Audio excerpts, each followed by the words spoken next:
नमस्कार विद्यार्थी मित्रांनो.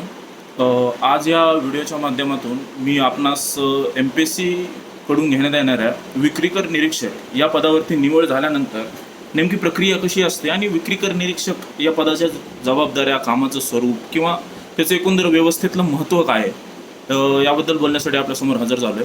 तर सर्वप्रथम मी आपली ओळख करून देतो तुम्हाला. माझं नाव शैलेश भोसले. मी मूळचा सोलापूर जिल्ह्यातील करमाळा तालुका येथील एक छोटंसं गाव आहे बिटरगाव म्हणून. पूर्वी त्या गावाची एवढी ओळख कुणाला नव्हती, पण तो नागराज मंजुळेंकडून आलेला जो चित्रपट आहे सैराट, त्या चित्रपटाने त्या गावाला एक वेगळी प्रतिष्ठा मिळवून दिली. त्यामुळे त्या गाव आता बिटरगाव हे बऱ्यापैकी लोकांना ओळखता येतं तसं. तर त्या गावचं आहे. माझं ग्रॅज्युएशन बी फार्मसीमध्ये झालेलं. 2011मध्ये मी DY Patil college of pharmacy Akurdi येथून पासआउट झालेलो. आणि त्याच्यानंतर एक ते 2 वर्ष मी फार्मास्युटिकल कंपन्यांमध्ये वेगवेगळ्या पदांवरती supervisor, packing supervisor, production supervisor अशा ठिकाणी काम करून साईड बाय साईड मी परीक्षा देण्याचा ट्राय केला. आणि त्यावेळेस मला असं वाटलं की या परीक्षेतून आपल्याला पुढची संधी काही मिळू शकते चांगली. तेव्हा मी 2012-13 पासून ॲक्च्युली प्रिपरेशन सुरू केलं. आणि 2014च्या परीक्षेमध्ये मला राज्यकर निरीक्षक या परीक्षा यश मिळून माझी निवड झाली. आणि काही प्रशासकीय अडचणींमुळे 2014च्या परीक्षेची जी बॅच होती, 445 विक्रीकर निरीक्षकांची जी बॅच होती, त्याचं जॉईनिंग 2016मध्ये झालं. त्यामुळे माझं जॉईनिंग सेल टॅक्स ऑफिसमध्ये 20 जुलै 2016 झालं. तर तेव्हापासून ते आजतागायतपर्यंत मी तिथं राज्यकर निरीक्षक म्हणून रिफंड अँड रिफंड ऑडिट या विभागात STI म्हणून कार्यरत आहे. तर सर्वप्रथम आपण जसं की तुम्हाला सांगितलं की STI बद्दल बोलणार आहोत आपण. तर रिझल्ट लागल्यानंतर STIची प्रोसेस जॉईनिंगची कशी असते, इतर पदांसारखं त्याच्यासाठी काही ट्रेनिंग वगैरे किंवा काही असं प्रकार असतो का, तर त्याबद्दल बोलायचं झालं तर रिझल्ट लागल्यानंतर 2 स्टेप असतात. पहिलं म्हणजे तुम्हाला एक अटेस्टेशन फॉर्म मिळतो. तो अटेस्टेशन फॉर्ममध्ये तुम्हाला ओळखणाऱ्या 2 व्यक्तींच्या सह्या, त्याच्यावरती 2 साक्षीदार तुम्हाला जे ओळखतात ते असे 2 व्यक्तींचे सह्या त्यावर लागतात. आणि तो फॉर्म तुम्हाला मंत्रालयात सादर करावा लागतो. आणि तो फॉर्म मंत्रालयात सादर केल्यानंतर काही दिवसानंतर विक्रीकर विभागाकडून तुम्हाला कागदपत्र पडताळणीसाठी म्हणजे डॉक्युमेंट व्हेरिफिकेशनसाठी तुमच्या जीमेलमध्ये त्यांच्याकडून एक तुम्हाला मेल येतो. त्या मेलमध्ये तुम्हाला सांगितलेलं असतं की तुम्हाला तुमची सर्व शालेय प्रमाणपत्र प्लस तुम्ही जी पदवी प्राप्त केलेली आहे, ज्याच्या आधारावरती तुम्ही MPSCची परीक्षा दिलीत, त्या पदवीची पडताळणी करणारे कागदपत्र प्लस तुम्ही इतर कुठे ठिकाणी काम केलं असेल तिथले वर्क एक्सपिरियन्सचे सर्टिफिकेट प्लस तुमची MPSCमध्ये ज्या प्रवर्गातून निवड झाली त्या प्रवर्गाची पुष्टी करणारे तुमची योग्य ती प्रमाणपत्र, उत्पन्नाचे दाखले असतील तर उत्पन्नाचे दाखले, जातीचे दाखले, तर अशी सर्व प्रकारची एक फाईल बनवून तुम्हाला ती डॉक्युमेंट व्हेरिफिकेशनला MPSC विक्रीकर विभागाने ज्या नमुन्यात सांगितले त्या नमुन्यात ती सर्व कागदपत्र आणि योग्य त्या प्रतिमध्ये सेल्फ अटेस्टेड किंवा तुमच्या इथं जे प्रतिष्ठित व्यक्ती जसे की लोकप्रतिनिधी, सरपंच, तलाठी असे कोणी प्रतिष्ठित व्यक्ती असतील त्यांच्याकडून तुम्ही अटेस्टेड करून ती एक फाईल रेडी करून विक्रीकर विभागाने दिलेल्या तारखेला तुम्ही तिथं त्या ठिकाणी हजर राहून तुम्हाला ती फाईल सबमिट करावी लागते. आता जनरली हे जे डॉक्युमेंट व्हेरिफिकेशन आहे ते मुंबईमधल्या माझगाव येथील 9व्या मजल्यावरती विक्रीकर भवनाच्या 9व्या मजल्यावरती व्हायचं, आत्तापर्यंत तरी व्हायचं. पण मागच्याच वर्षी तिथं एक थोडासा अपघात झाल्यामुळे कार्यालयाची जागा मे बी आता इथून पुढच्या वेळेस बदलली जाईल व्हेरिफिकेशनची. कारण विक्रीकर विभागाच्या मुंबईमध्ये 2-3 ऑफिसेस आहेत. बांद्राला आहे, कल्याणला आहे, ठाण्याला आहे, माझगावला आहे. तर इतर ठिकाणी ते व्हेरिफिकेशन होऊ शकतं.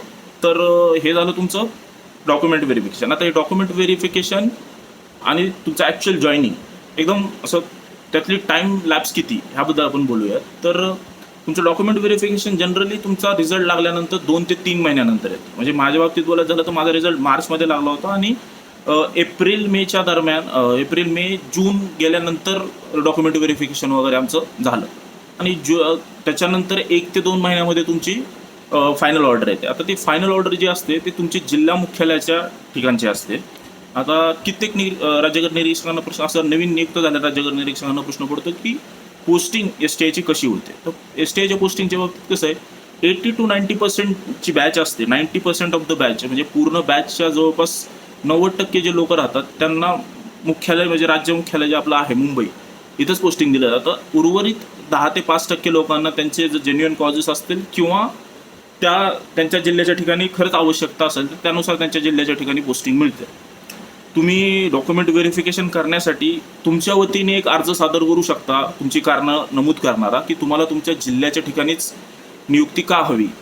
तर त्या अर्जाचा विभाग सहानुभूती दृष्टीने विचार करून त्यावरती आपला निर्णय घेऊ शकतो. पण साधारणतः सर्वांची नियुक्ती, प्रथम नियुक्ती ही मुंबईमधल्या माझगाव येथील मुख्यालयात होते किंवा मुंबईमधल्या इतर विभागांमध्ये होते.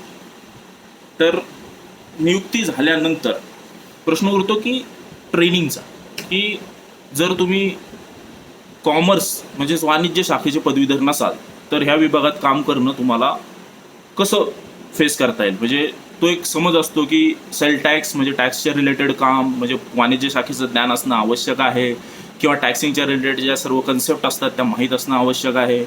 त्या माहीत नसतील तर आपल्याला काम करायला कसं जमणार, अशा शंका आपल्या मनात घर करत असतं. तर तशी कोणतीही भीती बाळगायची काही कारण नाही आहे. मी स्वतः एक फार्मसी ग्रॅज्युएट असून मला डे 1 पासून जर तुमची शिकायची आवड असेल किंवा नवीन काही करण्याची इच्छा जर असेल ना, तर अशा अडचणी येत नाहीत. तुम्ही तुमच्या सहकाऱ्यांना, तुमचे जे वरिष्ठ आहेत, तुमच्या आजूबाजूला जे काम करत आहेत त्यांना विचारून तुम्ही ह्या गोष्टी शिकू शकता. ते एक इंग्लिशमध्ये एक म्हण आहे, to err is the human, म्हणजे चुका करणे हा माणसाचा स्वभाव आहे. त्यामुळे तुम्ही चुकून पडून जे शिकाल ना ते तुमच्यासाठी कायम स्वरूपाचं असेल. तर त्या हिशोबाने तुम्हाला पहिल्या दिवसापासून जरी ट्रेनिंग मिळत नसेल, कारण एसटीचा जॉब कसा आहे तो इन हाऊस ट्रेनिंग टाईपचा जॉब आहे. इन हाऊस ट्रेनिंग म्हणजे काय, तुम्हाला काम करत करत शिकायचं. तुम्ही एखादं काम जमत नसेल तर ते काम तुम्ही दुसऱ्याला विचारू शकता की कोणत्या प्रकारे करायचं आहे, आणि त्यानंतर ते करताना तुमच्याकडनं काही चूक झाली तर ते रेक्टिफाय करण्यासाठी काय करायचं त्याच्यासाठीची उपाययोजना. म्हणजे असं तुम्ही काम ट्राय करून ॲक्च्युली शिकणार. म्हणजे माझा अनुभव सांगायचा झाला तर मी ज्या दिवशी जॉईन झालो होतो तर पहिल्याच दिवशी मला आमच्या वरिष्ठांकडून एक 5 ते 6 व्यापाऱ्यांची बँक खाती गोठवणे म्हणजे बँक अटॅचमेंट, आमच्या सेल टॅक्सच्या भाषेमध्ये ज्याला बोलतात की बँक अटॅचमेंट प्रोसेस असते, त्या बँक अटॅचमेंटच्या नोटिसेस मला सरांनी दिल्या होत्या आणि सांगितलं होतं की मार्केटमध्ये जाऊन तुम्हाला या लोकांच्या दुकानावरती तपासणी करायची आणि त्याच्यानंतर बँकेत जाऊन यांची खाती गोठवायची. तर मला म्हणजे माझ्यासाठी तो पहिलाच दिवस होता कामाचा, आणि पहिल्याच दिवशी त्यांनी अशी मला दंडात्मक कारवाईची प्रक्रिया माझ्या हाती सोपवली होती. म्हणजे ती एक विभागाची एक आपल्यावरती टाकलेला विश्वास असतो की MPSC सारख्या एक सामान्य एका संविधानिक संस्थेकडून निवडून आलेला एखादा उमेदवार असेल तर याचा अर्थ तो जबाबदारच असेल, आणि त्याला कोणतंही काम दिलं तरी तो त्याच्या परीने त्याचं 100% देऊन त्याच्यामध्ये पूर्णपणे तो इन्व्हेस्ट करेल. तर मी त्या दिवशी माझ्या सहकाऱ्यांना, वरिष्ठांना पूर्णपणे माहिती विचारून घेतली की कोणत्या कोणत्या प्रकारे आपण बँक अटॅचमेंट करतो आणि त्यामध्ये कोणत्या कोणत्या महत्त्वाच्या गोष्टी असतात. तर त्यानुसार मी जाऊन ती प्रक्रिया पार पाडली आणि त्याच्यानंतर मग हळूहळू एक एक प्रक्रिया मला समजत गेल्या आणि त्यात मी एकदम आज म्हणजे समाधानकारकरित्या काम करू शकतो. तर हे तुमचं झालं की बाबा तुम्ही STM म्हणून काम करताना तुम्हाला ट्रेनिंगच्या बाबतीत कसं आहे. तर ट्रेनिंगच्या बाबतीत बोलायचं झालं तर तुम्ही कामावरती रुजू झाल्यानंतर कमीत कमी 5 ते 6 महिने लागतात. 6 महिन्यानंतर तुमचा एक मिनिमम 15 दिवसाचा एक प्रशिक्षण कार्यक्रम असतो. तो साधारणतः माझ्या बॅचपर्यंत निवासी स्वरूपाचा होता. आमच्या बॅचनंतर विभागाचा पर्स्पेक्टिव्ह त्या बाबतीत प्रशिक्षणाच्या बाबतीत बदलला. त्यांनी तो अनिवासी स्वरूपाचा केलेला आहे. निवासी स्वरूपाचा म्हणजे काय, तर त्यामध्ये तुम्हाला मुख्य कार्यालयातून, तुमचं जे मुख्य कामाचं कार्यालय आहे त्या कार्यालयातून 15 दिवसासाठी सुट्टी दिली जाते आणि तुम्हाला कुठल्या तरी इतर ठिकाणी विभागाने निवडलेल्या ठिकाणी तुम्हाला पाठवलं जातं. तिथं तुमची राहायची वगैरे सगळी सोय केली जाते आणि त्या ठिकाणी लेक्चरर्स येऊन तुम्हाला lectures, power point presentations, projects, quizzes ह्या सगळा प्रकार करून तुमच्याकडनं विभागाबद्दलचं प्रशिक्षण कंप्लीट करून घेतात. आणि शेवटचे 1-2 दिवस तुम्हाला कल्चरल ॲक्टिव्हिटीसाठी गॅदरिंग्स, डान्स, ड्रामा वगैरे या सगळ्या गोष्टींसाठी दिले जातात. तर तो आमच्या बॅचपर्यंतचा म्हणजे 2014च्या बॅचचा 2016पर्यंतचं आमचं 17मध्ये ट्रेनिंग झालं. पवईला इथं IIT पवईच्या तिकडे हे एक MTNLचं ऑफिस आहे, तिथं आमचं 15 दिवसाचं ट्रेनिंग झालं. चांगला कार्यक्रम होता तो. तर पण त्याच्यानंतर विभागाने आपला स्टान्स बदलला.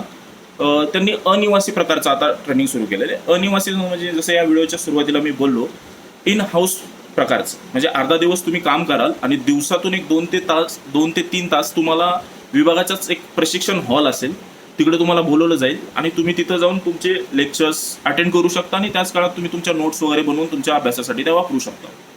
आता हे प्रशिक्षण फक्त कामासाठी महत्त्वाचं नाही, तर विक्रीकर निरीक्षक पदावरती निवड झाल्यानंतर एक महत्त्वाची टर्म आपल्याला लक्षात घ्यावी लागते, ती म्हणजे प्रोबेशन. फक्त MPSCने दिलेली परीक्षा पास करून आपण जर विक्री कर निरीक्षक म्हणून निवड झाली असेल तर याचा अर्थ आपली कामावरती नियुक्ती पक्की झाली असा होत नाही. त्याच्यानंतर 2 वर्ष तुमचा परीक्षाविधीन कालावधी म्हणजेच स्थायीकरण होण्यासाठीचा लागणारा किमान कालावधी हा गरजेचा असतो आणि त्या कालावधीमध्ये तुम्हाला विभागातर्फे भाग 1 आणि भाग 2 अशी 2 परीक्षा असतात. तर त्या परीक्षा पास झाल्यानंतरच तुमचं विभागामध्ये स्थायीकरण होतं आणि त्यानंतरच तुम्ही विभागामध्ये परमनंट राज्यकर निरीक्षक म्हणून निवड होते. जर तुम्ही त्यात फेल झाला तर तुम्हाला म्हणजे असं नोटिसेस वगैरे येऊ शकतात, परत एकदा ती परीक्षा देण्याची तुम्हाला विनंती केली जाऊ शकते आणि ते तुमचं स्थायीकरण होण्यासाठी ते गरजेचं असतं, जेणेकरून तुम्ही विक्रीकर निरीक्षकावरती तुमची नियुक्ती पक्की होते. आता त्या परीक्षेबाबत म्हणजे जेव्हा तुम्ही आता जॉईन कराल तो त्या परीक्षेला कोणती पुस्तकं लागतात, कसा अभ्यास होतो, तो आत्ताचा विषय नाही आपला. तर मग आपण बोलूयात की त्या परीक्षा झाल्यानंतर तुम्हाला कामाचं स्वरूप कसं आहे किंवा त्या परीक्षा होईपर्यंत तुमचं कार्यालयामध्ये कामाचं स्वरूप कसं असतं.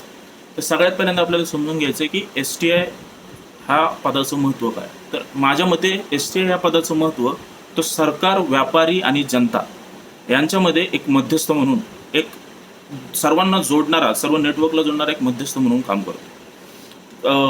सरकार आणि व्यापारी यांच्यामध्ये तो मध्यस्थ म्हणून कसं काम करतो, तर व्यापाऱ्यांना सरकारच्या वतीने जनतेकडून कर आकारणी करून घेण्याचं जी काही परवानगी देण्याची ते काम, त्याचं ॲप्लिकेशन किंवा त्याच्यात योग्य ते कागदपत्रांची पडताळणी वगैरे हे करण्याचं जे काम आहे ते STI करतो. आणि व्यापारी आणि जनतेमध्ये म्हणायचं झालं तर जनतेमध्ये वेगवेगळ्या दुकानांमध्ये कोणत्या प्रकारचे कर लावले जातात, कोणत्या कोणत्या वस्तूंवरती कोणते कोणते कर लावले जातात, कोणत्या कोणत्या किमतींवरती कोणते कोणते कर लावले जातात, याबद्दलची जनजागृती काम करण्याचं STI एक सबकॉन्शियस लेवलवरती कार्यालय संपल्यानंतर सुद्धा करू शकतो. म्हणजे एक छोटंसं उदाहरण घ्यायचं झालं तर एक स्वतःला एक प्रश्न विचारून पहा, गेल्या काही दिवसांमध्ये म्हणजे हे लॉकडाऊन वगैरे सुरू होण्याच्या पूर्वी किंवा कधी पण तुमची एक यादी करा की मागच्या काळात खरेदी केलेल्या शेवटच्या 10 वस्तू, कोणत्याही 10 वस्तू असतील, मोबाईल असेल, पुस्तकं असतील, वह्या असतील, पेन, स्टेशनरी, कोणतंही सामान असेल, कोणत्याही 10 वस्तू तुम्ही खरेदी केल्या असतील, त्यातल्या किती वस्तूंची पक्की बिलं तुम्ही घेतलेली आहेत आणि तुमच्याकडे किती पक्की बिलं आहेत. तर तुम्ही स्वतःला विचारून पाहू शकता की 10 पैकी किती माझ्याकडे पक्की बिले आहेत. तर असं पाहता आपल्या साधारणपणे असं आढळून येतं की मी सुद्धा विक्रीकर निरीक्षक होण्याच्या पूर्वी वस्तू खरेदी करताना पक्की बिलं घेणं एवढं महत्त्वाचं मानत नव्हतं. पण कसं एक राज्यकर निरीक्षक झाल्यानंतर त्या गोष्टीचं महत्त्व मला जाणवतं आहे. की कर जो सरकार आकारतं विक्रीवरती व्यापाऱ्यांकडनं, जर तुम्ही पक्क्या बिलाची पावतीची मागणी करणार नाही तर त्या कराची नोंद त्या व्यापाऱ्याच्या खात्यावह्यांमध्ये होत नाही आणि जेणेकरून तो त्याचा पूर्ण जे काही विक्री आहे ती एक प्रकारे काळ्या बाजारात झाल्यासारखी किंवा काळ्या पैशाच्या स्वरूपात झाल्यासारखी आपण कन्सिडर करू शकतो आणि ती सरकारच्या निदर्शनास येत नाही. आणि अशा प्रकारे सरकारचं कर चुकवेगिरीचं प्रमाण, सरकारकडे होणाऱ्या कर चुकवेगिरीचं प्रमाण भरपूर होतं. तर ते टाळण्यासाठीच STIचा रूल महत्त्वाचा आहे. आता त्यासाठी आपल्याला कसं आहे की सध्या आता सेल टॅक्सचं रूपांतर आहे ना GSTमध्ये झालेलं आहे. तर GSTमध्ये झालेलं तर त्याच्यामध्ये आपल्याला GSTची क्रेडिट चेन समजून घेणं फार महत्त्वाचं आहे की STIचं काम काय असतं. तर व्यापारी जे कर आकारणी करतात, जे काय बिझनेस करतात ते रिटर्नच्या स्वरूपात, जसं आपण सामान्य नागरिक इन्कम टॅक्स रिटर्न भरतो तसे व्यापारी आपले बिझनेसचे रिटर्न्स भरत असतात. तर ते रिटर्न्स भरण्याचे प्रकार कोणते कोणते असतात, तर ते दर महिन्याला रिटर्न्स भरतात किंवा क्वार्टरली म्हणजे दर 4 महिन्याला भरतात किंवा ॲन्युअली भरतात, वार्षिक दरावरती भरतात. तर या रिटर्न्समध्ये त्यांनी एकूण केलेला बिझनेस, त्याच्यावरती त्यांनी एकूण केलेली कर आकारणी आणि त्यांनी सरकारकडे केलेला भरणा या गोष्टीबद्दल उल्लेख त्या रिटर्न्समध्ये केलेला असतो. तर इन्स्पेक्टरचं काम काय असतं, तर त्याने आपल्या विभागातर्फे दिलेल्या वेबसाईटवरून, आपल्या व्यवस्थेमधून, सिस्टीममधून त्याने लॉग इन करून या सर्व गोष्टींचा पडताळणी करून बघायची असते की कोणत्या कोणत्या व्यापाऱ्यांनी किती रिटर्न भरलेले आहेत, त्या रिटर्नमधला कर त्यांनी व्यवस्थित मेन्शन केलेला आहे का, व्यवस्थित मेन्शन केलेला कर त्यांनी विभागाच्या तिजोरीमध्ये भरलेला आहे का नाही, भरलेला असेल तर त्याची चलन पावत्या जे काय त्यांना प्रूफ्स मिळालेले आहेत पैसे भरल्याचे ते त्यांनी आपल्या साईटवरती अपलोड केलेले आहेत का. जर हे केले नसतील तर इन्स्पेक्टर त्या व्यापाऱ्यांबद्दल चौकशीच्या शिफारसी आपल्या वरिष्ठांकडे करू शकतो, त्यांची एक यादी बनवू शकतो. मग त्याच्यानुसार मग कर चुकवणारे व्यापारी, कर थकीत असणारे व्यापारी, कर देयक म्हणजे रिटर्न्स रिटर्न्स न भरणारे व्यापारी, असे वेगवेगळे त्यांचे आपण वर्गीकरण करून त्यांचे रिपोर्ट आपण आपल्या वरिष्ठांकडे सादर करतो. त्याच्यानंतर वरिष्ठ त्यांच्यावरती वेगवेगळ्या कारवायांची शिफारस करतात. आता त्या कारवाई काय काय करू शकतो आपण, म्हणजे STIला काय काय पॉवर असतात, तर तो व्यापाऱ्यांच्या दुकान म्हणजे व्यवसायाच्या स्थळी भेट देऊ शकतो, त्यांच्या नोंदवह्या तपासू शकतो, त्या नोंदवह्यांमध्ये त्यांची असणारी कर देयकता आणि त्यांनी आत्तापर्यंत भरलेला कर यामधला फरक तो पडताळून पाहू शकतो. दुसरी गोष्ट, आपल्या वरिष्ठांच्या सहकार्याने तो त्यांची बँक खाती गोठवण्याची प्रक्रिया सुरू करू शकतो.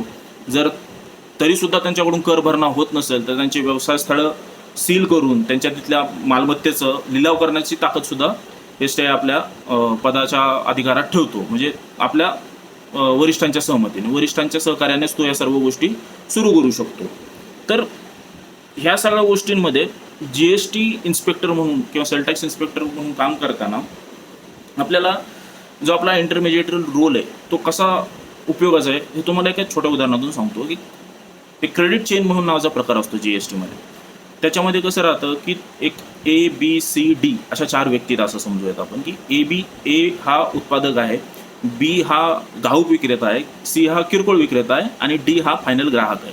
तर या चौघांमधून जे काही क्रेडिट जनरेशन होतं, म्हणजे उत्पादकाने घाऊक विक्रेत्याला काही माल विकला आणि त्या विक्रीवरती त्याने काही कर गोळा केला, घाऊक विक्रेत्याने किरकोळ विक्रेत्याला काही माल विकला, त्या विक्रीवरती त्याने काही कर गोळा केला आणि किरकोळ विक्रेत्याने तो शेवटी माल ग्राहकाला विकला आणि त्याच्यावरती त्याने काही कर गोळा केला.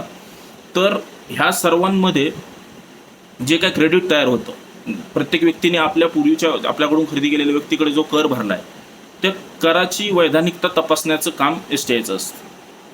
अंतिम ग्राहक जो असतो त्याला सोडून जे उत्पादक, किरकोळ विक्रेता आणि घाऊक विक्रेता यांचे जे विभागाकडं नोंदणी केलेले जे काही त्यांची रजिस्टर्ड क्रमांक आहेत, नोंदणी क्रमांक आहेत, त्याच्या आधारे तो पडताळून पाहू शकतो की हे सर्वांनी योग्य त्या प्रमाणात कर आकारणी केलेली आहे का, योग्य ज्या प्रमाणात कर आकारणी केली त्या प्रमाणात कर त्यांनी गोळा केलेला आहे का.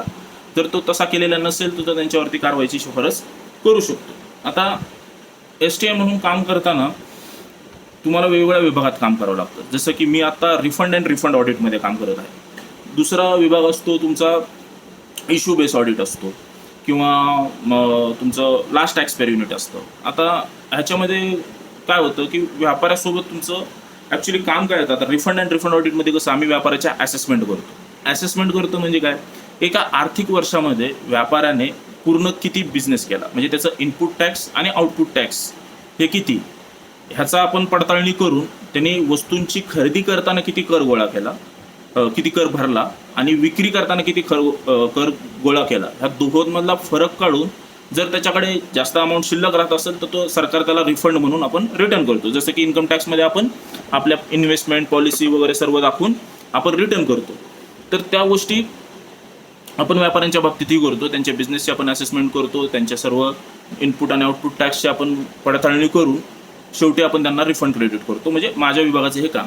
इश्यू बेस असेसमेंटमध्ये कसं असतं की बाबा काही व्यापाऱ्यांच्या पूर्ण आर्थिक वर्षांमध्ये असेसमेंट न करता एका विशिष्ट मुद्द्यावरती त्यांची असेसमेंट केली जाते. म्हणजे फॉर एक्झाम्पल एखाद्या महिन्याचा त्यांचा रिटर्न असेल तर तेवढंच रिटर्न उचलून त्या रिटर्नमध्ये त्यांचे जे माल पुरवठादार करणारे आहेत तर त्यांच्याकडून काही कराच्या बाबतीत आकारणी चुकलेली असेल की त्यांच्याकडून सपोज आता एखाद्या व्यापाऱ्याने असं दाखवलं की मी B या व्यापाऱ्याकडून 2 लाखाचा माल घेतलेला आहे आणि त्याच्याकडे 20,000 रुपये टॅक्स भरलेला आहे, परंतु B या व्यापाऱ्याने आपल्या विभागाच्या वेबसाईटवरती असं दाखवलंच नाही आहे की A व्यापाऱ्याने माझ्याकडे 20,000 रुपये भरलेले आहेत. तर आपण B या व्यापाऱ्याला नोटीस न पाठवता A व्यापाऱ्याला नोटीस पाठवतो की तुम्ही B कडून खरेदी करताना 20,000 रुपये टॅक्स भरल्याचं दाखवतात, पण त्यांनी आपल्या वेबसाईटवरती किंवा आपल्या एकूण खातेवहीमध्ये तुमची नोंद दाखवलेली नाही आहे.